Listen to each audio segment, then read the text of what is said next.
Okay, so this is an empty lung dive. What he's going to do first is he's going to push all of the oxygen out of his lungs. That'll actually make that top number drop probably for 2 minutes. We'll see what happens as he does it. He's meditating now, getting all of the air out of his lung, preparing his body for the long dive, which yesterday he went 5 minutes and 35 seconds, and he dropped that top number to 37%, which in a hospital setting, I'd be pretty worried. We'd be grabbing tubes and throwing oxygen and doing all kinds of things to people to get oxygen levels that low.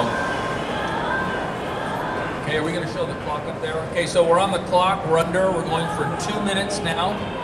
Let's note what his saturation is at the top, 99, and his pulse rate, 93. And we'll watch what happens while he's doing that. Now, we empty lungs, so there's not much reserve here.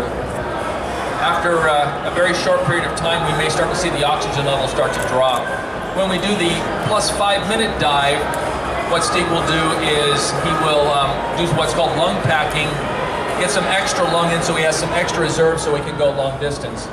Notice now the oxygen saturation, we're 30 seconds out, really hasn't changed much, but his pulse rate has dropped pretty good. We were in the 90s, I believe, and now we're into the low 50s.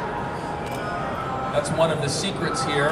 We'll talk about that during the 5 minute dive, exactly what he does to prepare for this and to be able to do this extraordinary feat. Notice his pulse rate now is down low 40s.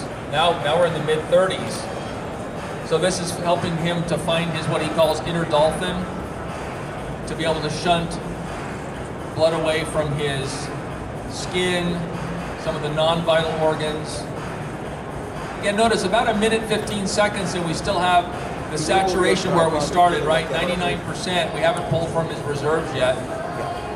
But he's getting really good at forcing his heart to go slower, slowing his metabolism down. We're about 1.5 minutes now. Again, his oxygen levels only dropped 1 point from 99 to 98. And with many of you, if you were to try this and hold your breath for a minute or two, you really won't see much of a change in your oxygen level. Here now we're dropping a little bit. Again, this is an empty lung dive, so he doesn't have as much reserve as he'll have when he does the long dive. Saturation's dropped 5 or 6 points here. 92. Now, you'll notice when he comes up, are we at 2 minutes? Okay, there's 2 minutes right there. Notice when he first comes up, the oxygen level probably dropped just a little bit more because all of the rest of his body was consuming oxygen, and now that's flooding back throughout, mixing with all of his blood, and it's going to continue to drop for a little bit further. So we were 92, I think, when he stopped. Now we're 88%, and we'll see if that's going to start to come back up again or if that's as low as we'll go. 87, 79, now a bunch of recruitment's going on, the blood's all mixing. Okay, so 79 was our low. Now we'll shoot back up into the 90s as it recovers. So typically what we'll do is, our goal today is to go to about 70% oxygen.